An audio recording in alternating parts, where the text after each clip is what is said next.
Mr. B Lefty here. I'm doing a furnace troubleshooting at my dad's house. He's been out of heat for a few days, so gonna go through this furnace and see what's going on. And I tried shooting this video once before, and the doorbell rang and went up, and the Christmas carolers were out there. So yeah, I could tell I'm back in paradise for the night, but we'll go ahead and get started on this. So I got the cover off, so I got the power off too. 1 second. So I got the cover off. It's not gonna operate unless I hold this button in. So it comes on, shows a 57 on that control board, and then it goes to H, which means heat, and then it does a pre-purge cycle here. That's what it's doing now. Then the igniter should come on and the gas valve should open at the same time. Then the flame rod should get flame signal and go back to this controller. So we're going to just check it out and see what's going on.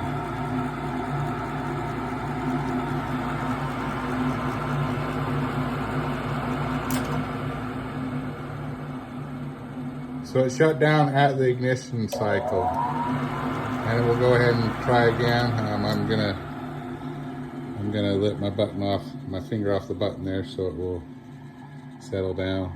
But I have already troubleshot this. So we've got high limit here, we've got flow switch here, this is the water sensor, another water sensor, and then there's a limit there and a limit there. This is the igniter, this is the flame sensor. So what I've determined is that this gas valve is bad, and the way I determined that is there's no continuity on between these two. And if I actually turn it off and try to cycle it again, the igniter will continue to go.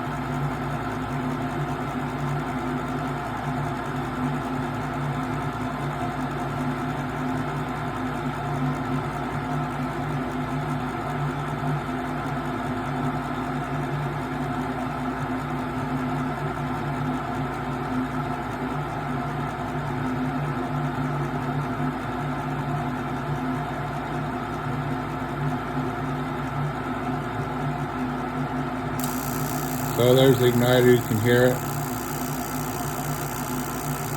It'll go for a while and then it will do a fail to start, fail to ignite.